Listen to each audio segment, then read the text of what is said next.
1 जून से इंडिया में 70 डेज से लगे हुए लॉकडाउन को स्टेज वाइज अनलॉक करना शुरू किया गया। पब्लिक गैदरिंग्स जहां हो सकती हैं ऐसी जगहों को अवॉइड करने के अलावा सभी जगहों पर नॉर्मल फंक्शनिंग स्टार्ट हो गई थी। रेस्टोरेंट्स, कॉलेजेस, बार्स, मॉल्स वगैरह को छोड़कर सब कुछ खुलने लगा था। Finally we all were happy कि कुछ होने लगा है। But we all need to ask ourselves one question, is it the right time to unlock?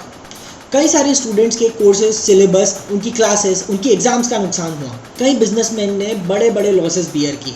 कई लोगों की नौकरियां छूट गई। हम सब में से सबसे ज़्यादा नुकसान अगर किसी को हुआ है तो वो है देश के 10 करोड़ माइग्रेंट वर्कर्स की पॉपुलेशन को। सभी लोगों को कहीं ना कहीं किसी न किसी फॉर्म में हैवी लॉसेस बियर करने पड़े हैं। लेकिन इन सभी सिचुएशंस के बाद में भी देयर आर सम एक्सपर्ट्स जिनका ये मानना है कि this is not the right time to unlock this lockdown, and I agree to it. Do you want to know why? किसी भी जगह पर लॉकडाउन खोलने से पहले government needs to make sure कि क्या वो एरिया कंटेनमेंट फ्री जोन है भी या नहीं। इसके लिए गवर्नमेंट को वहाँ पर ज़्यादा से ज़्यादा टेस्ट कंडक्ट करने होते हैं। वुहान में चाइनीज़ गवर्नमेंट ने 76 डेज़ के लॉकडाउन में 11 मिलियन लोगों के टेस्ट कंडक्ट किए। इसके लिए उन्होंने 1800 टीम्स को डिप्लॉय किया। हर टीम में 5-5 मेंबर हुआ करते थे और लोग घर घर जाकर लोगों का सर्वे करते थे, उनका टेम्परेचर लेते थे और उनसे सिम्टम्स के बारे में पूछते थे।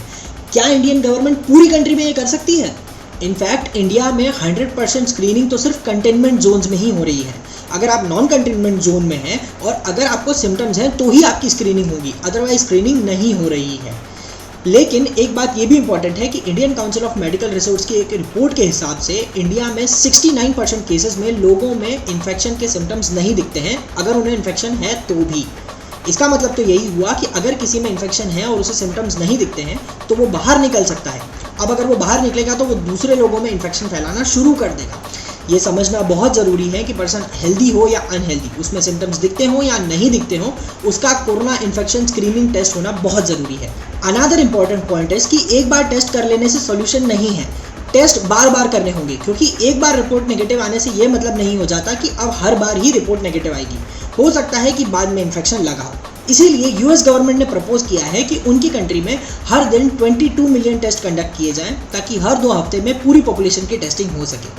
अगर इस हिसाब से देखेंगे तो इंडियन गवर्नमेंट को 135 करोड़ से भी ज़्यादा लोगों की पॉपुलेशन को कवर करने के लिए हर दिन 9 से 10 करोड़ टेस्ट करने होंगे ताकि हर 2 हफ्ते में पूरी पॉपुलेशन की टेस्टिंग हो सके। 1 जून को जब ये लॉकडाउन खुलना शुरू हुआ था तब पूरी कंट्री में 1,98,000 के आसपास कुछ केसेस थे। लेकिन 9 जून के अगर फिगर्स को देखेंगे तो पूरी कंट्री में 2,73,000 केसेस हो चुके हैं। सिर्फ 8 दिनों के टाइम में 75,000 के आसपास केसेस बढ़ चुके हैं। जहां 1 जून को India was the 7th most infected country in this world, 9 जून तक सिर्फ एक हफ्ते के बाद में ही India became the 6th most infected country in this world. अब सिर्फ 5 ही ऐसी कंट्रीज हैं जहां पर कोरोना वायरस इन्फेक्शन के केसेस इंडिया से ज़्यादा हैं।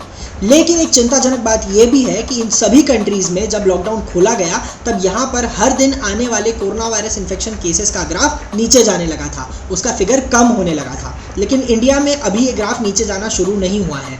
हमारे यहाँ पर हर दिन आने वाले कोरोना इन्फेक्शन केसेस का ग्राफ अभी भी ऊपर जा रहा है और उसी बीच में इस लॉकडाउन को खोल दिया गया है। इंडिया में ये बात और कंसर्निंग इसलिए हो जाती है क्योंकि इंडिया की पॉपुलेशन डेंसिटी इन सभी कंट्रीज़ की पॉपुलेशन डेंसिटी से काफ़ी ज़्यादा है।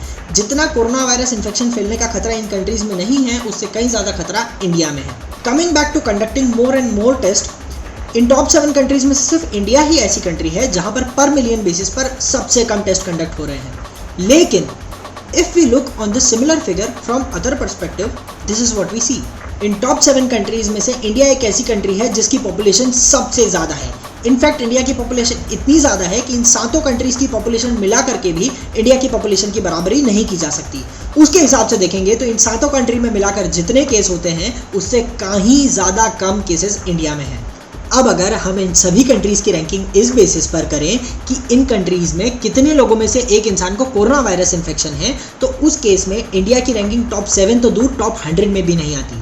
इंडिया में 5036 लोगों में से एक इंसान को कोरोना वायरस इन्फेक्शन है and India is on the 143rd position.